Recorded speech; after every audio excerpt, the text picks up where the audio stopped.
বিয়ের 2 মাস পর থেকেই আমি একটা বিষয় খুব ভালো করে লক্ষ্য করতাম। আমার ছোট বোন তানিয়া যখন আমার বাসায় আসতো, আমার স্বামী তখন আমার সাথে ঘুমাতে চাইতো না, কোল বালিশটা নিয়ে অন্য রুমে চলে যেত। আর আমার সাথে না ঘুমানোর কারণটাও আমি বুঝতাম না। এরপর আমি আমার বোনকে গিয়ে যখন বলতাম তুই একা ঘুমাতে ভয় পাবি, তুই আমার সাথে ঘুমা, তখন সেও আমার সাথে ঘুমাতে চাইতো না। আমার ছোট বোন তানিয়া বলতো ওর পাশে কেউ থাকলে নাকি ওর ঘুম আসে না, তাই আমার সাথে ঘুমাতো না। এই বিষয়গুলো আমাকে ইদানিং খুব ভাবাচ্ছে।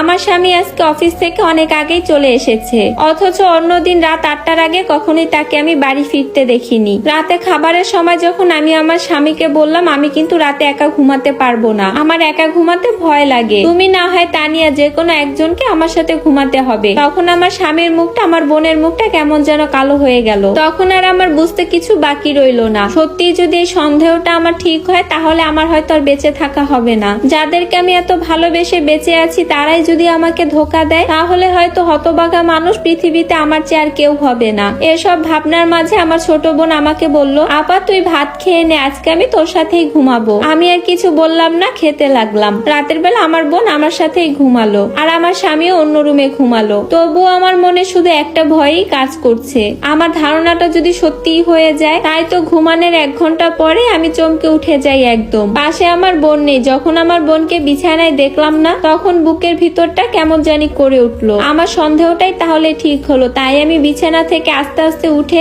আমার স্বামীর রুমের দিকে এগিয়ে গেলাম। যখন দেখলাম আমার স্বামীর রুমের বাতিটা জ্বালানো, তখন আমার সন্দেহটা সত্যি বলে মনে হলো। আমি দরজার কাছে গিয়ে দেখলাম দরজা লাগানো। ঠিক তখনই আমার বোন পিছন থেকে আমার গায়ে হাত রাখলো। আমি ওকে দেখে কিছুটা কেঁপে উঠি, দেখে বুঝতে পারলাম ও বাথরুমে গিয়েছিল। আমি শুধু আমার বোনটাকে নিয়ে খারাপ চিন্তা করছি। আমার স্বামীও হয়তো ভুল করে বাতিটা নিভাতে ভুলে গিয়েছিল। আমি আর সন্দেহ না করে সেদিনের মতন আমি আর আমার বোন রাতের বেলা ঘুমিয়ে পড়ি। পরের দিন সকালবেলা আমার স্বামী আর আমার বোন বাসা থেকে একসাথে বের হবে। আমার স্বামী তার অফিসে যাবে আর আমার বোন তার একটা বান্ধবীর বাসা যাবে, একথা বলেই বাসা থেকে বের হবে। আমি ভাবলাম অন্য কিছু, তাই আমার বোনকে আমি জিজ্ঞাসা করলাম এখানে তোর কোন বান্ধবীর বাসা? যদিও আমি ওর সব বান্ধবীকেই চিনি, কিন্তু এখানে কার বাসা সেটা আমি জানি না। আমি বললাম কোথায় যাবি? আমার বোন এমন একটা মেয়ের নাম বললো যাকে আমি চিনিই না। তারপর আমার স্বামী আর আমার বোন চলে গেল। বিকাল 3টার সময় আমার বোন বাসায় আসলো। যখন জানতে চাইলাম কি রে এত দেরি করলি কেন, তখন আমার বোন বলল অনেকদিন পর দেখা হয়েছে, তাই আসতে দিতে চাইলো না, জোর করেই চলে এসেছি। আমি আর বেশি কিছু জিজ্ঞাসা করলাম না।